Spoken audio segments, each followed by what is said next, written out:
chapter 4 of Mice and Men relating to Curly's wife. This is the chapter where Curly's wife goes into Crooks' room and she has a conversation with Crooks, Candy and Lenny. So this section, we're beginning to see a different side to Curly's wife. In this section we see a lonely side, a cruel side, but also in this section we see lots of different aspects of Curly's wife's character. We see flirtation, loneliness, how happy she is, danger, dreams, cruelty, and we see a bit more of context. Like I said, you want the good grades, you've got to mention context. So, any of you boys seen Curly? Okay, so straight away we've gone into looking for Curly again and the question. Curly's wife, one of her roles through the novella is that she's constantly asking questions. A large part of her dialogue is questioning, even more than Lenny. So Lenny is a character who basically doesn't really understand anything that is told or said to him apart from about the rabbits or meeting them in a bush if he gets in trouble. So we could then go on to say that Steinbeck is saying that she's a questionable character. So we as a reader have more question than answers about Curly's wife. We don't know her name. We don't know why she talks like she does. We don't know why she dresses like she does. We don't know how she feels about Curly. Even though we can have a guess at these things and we can assume things, we don't know for sure. She's a woman with no role. Her only role is Curly's wife. She doesn't have a job. She's not allowed. And we don't know too much about her previous life. We know a little bit, and we find out a little bit more in chapter 5, but we don't know a lot. Again, we said a thing about boys, where it's slightly playful and slightly shows her age, that she's using the word boys. So again, that she was heavily made up. So this is a very important point.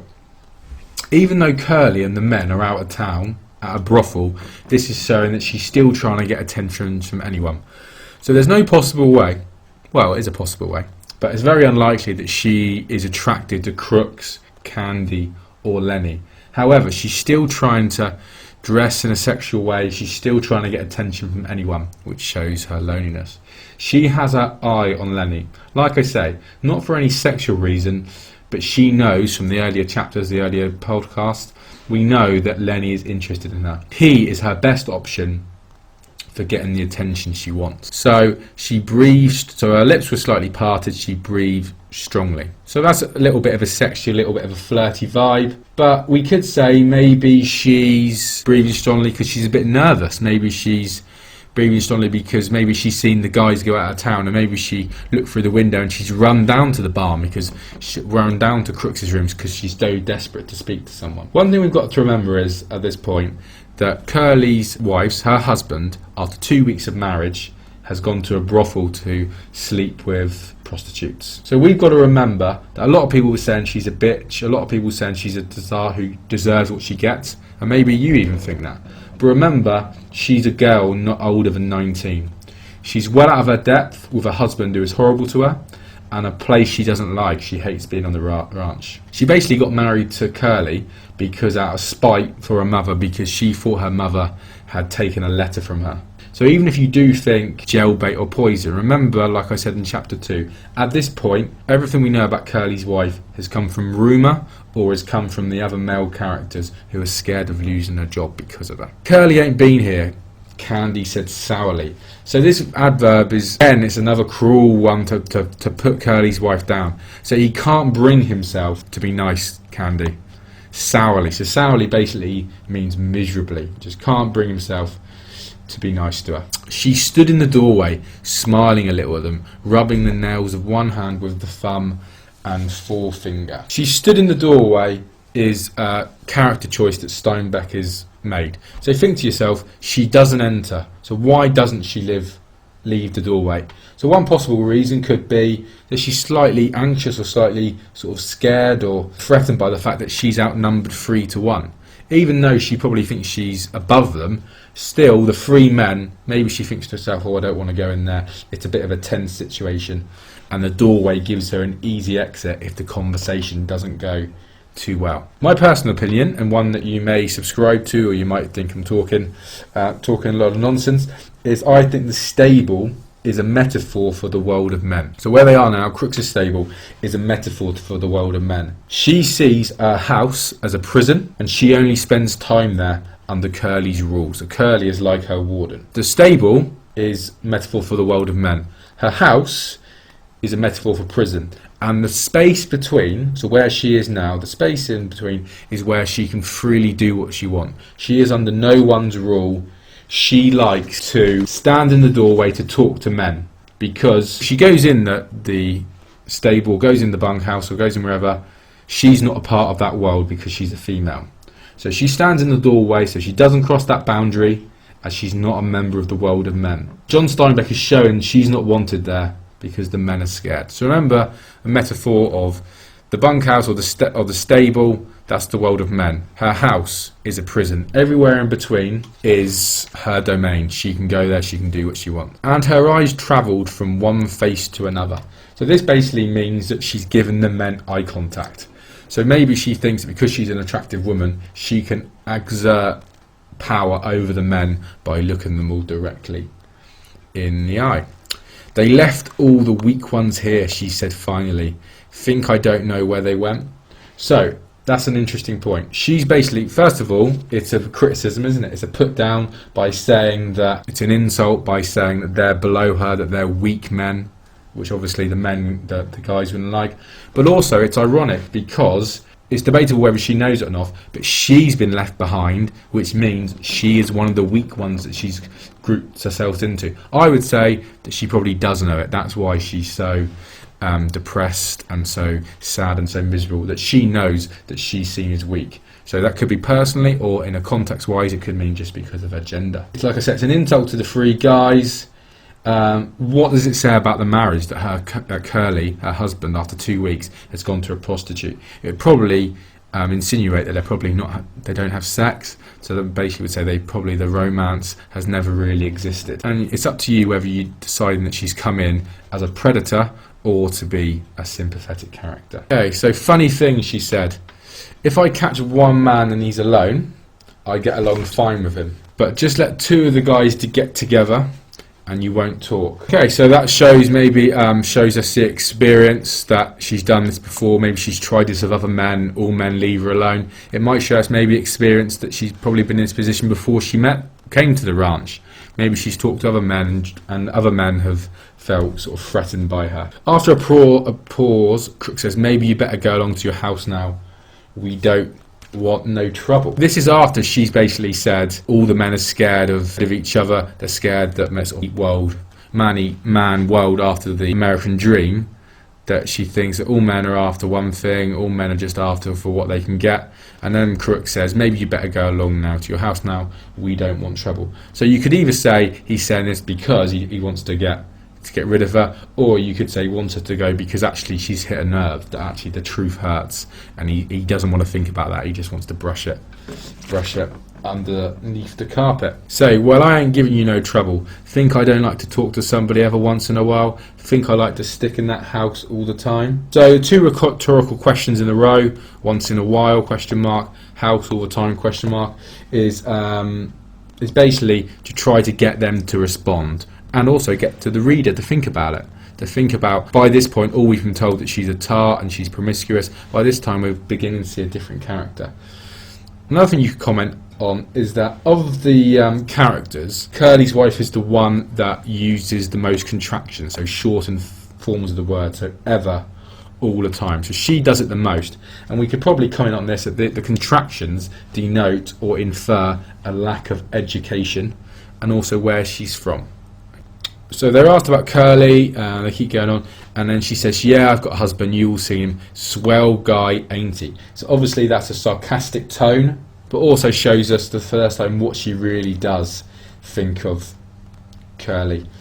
Spends all his time saying what he's going to do to guys he don't like, and he don't like nobody. So we can imagine here, otherwise we're not shown, we can imagine here what her home life is like. Like I said before, we don't get to see the house, we don't get to see them having dinner, but if all their conversations are basically him saying who he's going to beat up, we can imagine that she's not fulfilled emotionally or in any way. that she's finding it boring. She's probably regretting the decision to leave her mother and to marry a guy that she doesn't know. Think I like to stick in that house all the time. Some think I don't like to talk to somebody ever once in a while. So this is done straight after Crooks talking to Lenny about needing to talk to someone. So this is done to make the reader think about her plight. At least the men are allowed to speak to each other at work, so all the men can speak to each other. If Curley had his way, his wife wouldn't talk to anyone. She paused, lost its sunniness and grew interested. So this is basically just showing us the depressed and moody state that she's in. Candy repeated suddenly, got it caught in a machine. All right, she said contemptuously. So this adverb is basically showing us the state she's in at the moment. She's in a terrible mood, and we think that maybe she's going to take it out on someone pretty soon. So here she says, what do I care? And then afterwards she says, what do you think I am? So repetition of questions again, basically what I've already told us about, that she's a questionable character. What do you think I am, a kid? So the last thing that Curley's wife wants to be viewed as is as a child. She wants to be viewed as an adult. So the fact that she's saying, what do you think I am as a kid, basically shows the reader, or infers to the reader, that that's how really she knows they see her. So unfortunately, she probably knows that they see her as a kid. So she says, you bindle bums think you're so damn good. So bindle basically means someone who hasn't got a home, like a hobo. So remember that a lot of these people like George and Lenny, they went from ranch to ranch and they really actually don't have a home. So it is actually a term meaning sort of a traveller, but obviously it's derogatory. Also, it's a bit of like a little kid name calling someone, so it's very childish behaviour, and it's someone who's sort of like lashing out a little bit.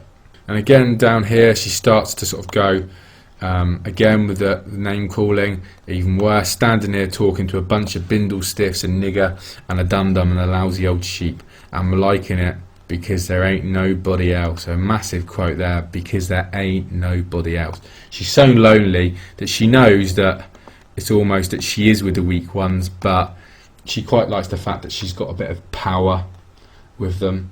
And the fact here that she says, and what am I doing?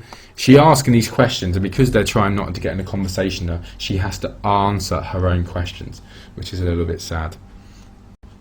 So down here, we got Candy saying, you ain't wanted here, we told you you ain't. So it's important that she's told that, as the other people recognise her as someone who will cause trouble.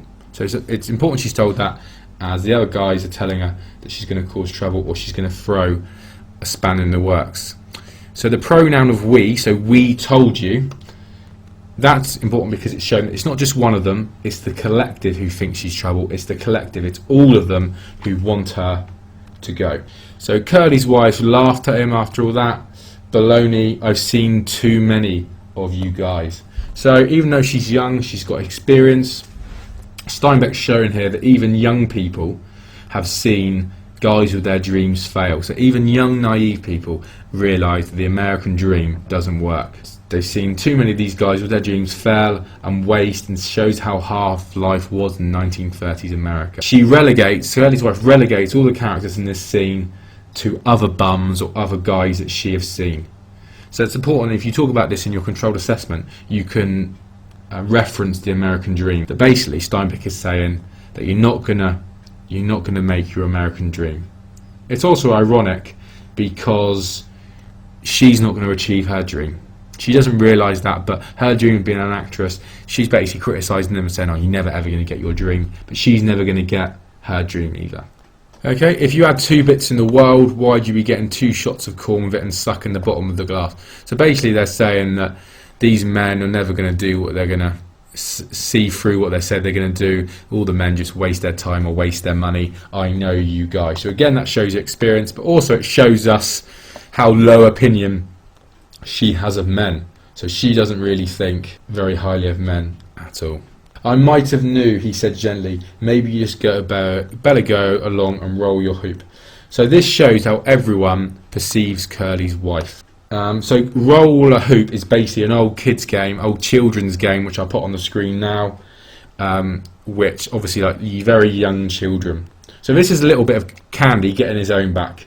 That he knows that she wants to be seen as an adult, but they only see Curley's wife as a child. Okay, so they're saying that they want her to go, and then she said, and she looked long at Lenny until he dropped his eyes in embarrassment. So ask yourself why she's looking at Lenny. She's basically looking at Lenny for a little bit of support, because she realised that he's the weakest one. He's the one that she can manipulate. So we go down a little bit. They're talking about, she's trying to get Lenny engaged in conversation. And then he's talking about rabbits, which she loves to do because he's Lenny. And she says, well, if that's all you want, I might get a couple of rabbits yourself. So this is her being flirtatious with Lenny. As sadly or laughably, this is Lenny's idea of American Dream. Because although he wants the land, he only really wants the land for the rabbits. So she's actually getting Lenny a bit excited. And it's probably the weirdest chat-up line you're ever going to hear, but this is something that Lenny would really love. But the reader can see the danger and where this is going, that it's not going to end well, and not going to end well whatsoever. So she turned on Crooks in scorn. Listen, nigger, she said, you know what I can do if you open your trap. So here we really do see Curley's wife's vindictive side.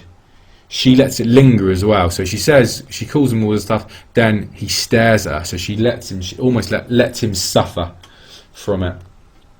And it also shows that she knows that sort of Crooks, unfortunately, in those times, Crooks was at the bottom of the pile. So she lets it linger, and then she says as well, keep your place then, nigger. I could get you strung up on a tree so easy, it ain't even funny. So a few things important on that. Keep your place is important. So that means beneath her, so in the ranch, keep your place beneath me, and in society as obviously black men unfortunately seen as sort of the lowest of the low back then. It's also a reference to lynching, which was very common at the time. So if you're not too sure what lynching is, it's basically if someone had done something wrong, particularly if a black man had done something wrong, a group of guys or group of men would go around and they would organise a lynch mob, and they would hang a guy normally from a tree. So obviously it was a punishment for whatever the man or what the man had perceived to have done, but it was also they were hung up on a tree or hanged on a tree in sight as an example to the others. So this is Curley's wife really very much stamping her authority, and it's also making her feel herself good by making him feel pretty useless. So then we can see the effect of that. It says Crooks has reduced himself to nothing. There was no personality, no ego, nothing to arouse either like or dislike. He said yes ma'am, and his voice was toneless. So here we can basically see what Curley's wife has done to Crooks. So another important thing to add about this is actually not as harshly, but this is sort of what Crooks did to Lenny earlier on. When they're all out at the brothel, Crooks was pretty cruel, pretty mean to Lenny by saying, well, what would happen if George wouldn't come back? So what is important to note is that until Lenny fought back physically, Crooks was being pretty cruel to him. So Lenny's comeback in that situation was strength, or his physical strength. When Curley's wife was being criticised, her comeback was race. So she didn't have a comeback, her comeback was race, that she could use Crooks' race against him. When Crooks is criticised or Crooks is attacked, he has no comeback. Even though he's an intelligent and a hard-working character, because he was black, or he is black, he has no comeback. So basically they're saying that, well, we could actually, we defend Crooks, we wouldn't let you do that. Curley subsided, so almost like Candy gives in and says, no, nobody was listening to us. So Candy here is defeated. He knows that she has the power, and again, this is the context, it's where they rank on the ranch, that basically they know, because Curley's wife is an attractive woman, that if she accused Crooks of a black man of touching her or raping her, they know it would only end one way. So another insight into their relationship here is, I'm glad you bust up Curley a little bit.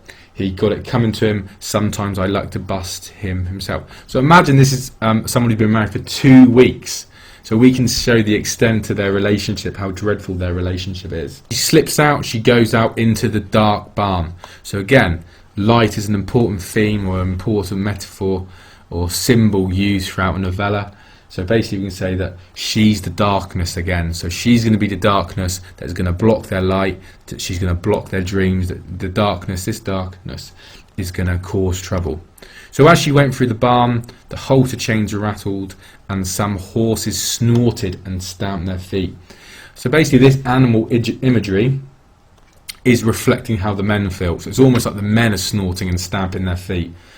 And also it's a metaphor for disruption. So how she's going to disrupt their lives. Candy says at the end, under this page, that bitch didn't order said that to you. So obviously it's a really sort of insulting, derogatory term, but it's also the only other time that the word bitch is used in the novella is for Candy's dog. So again, we're seeing how they view Curley's wife, that she's also almost treated as an animal. In fact, earlier in the novella, when they're talking, the guys are talking about the prostitutes and the brothels. Even the prostitutes are talked about more highly than Curley's wife. So that's an interesting point to maybe note in your controlled assessment, just where she ranks on the social or the popularity chain. Okay, so if we go to my notes page for chapter 4, like I said before, I would just basically scroll down, so pause at any point, and there's 4 pages of notes for this, so I will just flick between them. So pause at any point.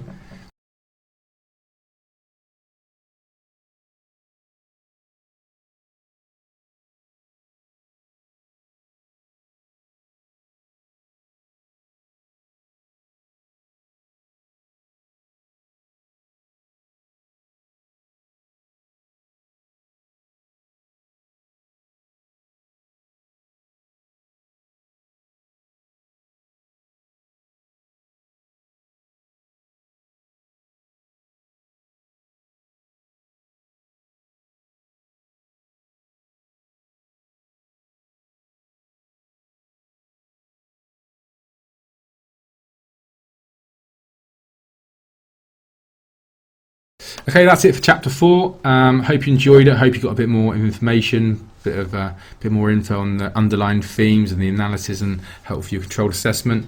Thanks for listening. Hope you enjoyed it, and yeah, thanks again.